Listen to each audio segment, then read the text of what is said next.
আরশের মেহমান করেছেন আল্লাহ, কত শান কত মান মোর কামলিওয়ালা। আরশের মেহমান করেছেন আল্লাহ, কত শান কত মান মোর কামলিওয়ালা, কত শান কত মান মোর কামলিওয়ালা।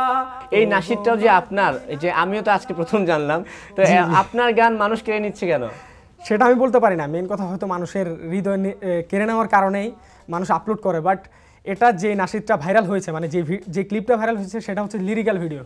আচ্ছা, তো মানুষ ভাবে যে এটা আরেকটা শিল্পী গেয়েছে, ও তার ছবি দিয়ে তখন ভিডিওটা মানে খুব ভাইরাল ছিল ফেসবুকে। তো মানুষ ভাবতো যে সে গেয়েছে, বাট এটা যে আমার কণ্ঠ, একটা সময় আমি নিজেই বিশ্বাস করতাম না যে এটা আমার কণ্ঠ। আচ্ছা, কেন আপনার কণ্ঠ কি চেঞ্জ হয়ে গেছে? না না, কারণ আমার কাছে এত পরিমাণ আসতেছে কিন্তু কেউ জানে এটা আমি গেছি। আচ্ছা, আমার সামনে শুনতেছে, কালকে আমি একটা মার্কেটে গেলাম, আমার সামনে শুনতেছে, বাট আমার বিশ্বাস হতো না যেটা আমি গেছি। পর থেকে বাদ দিয়ে দিছি যেটা আমি গাই নাই। আচ্ছা ঠিক আছে, না আজকের পর থেকে আশা করি মানুষ জানবে যে এই নাশিদগুলো আসলে জনপ্রিয় নাশিদগুলো আপনারই গাওয়া।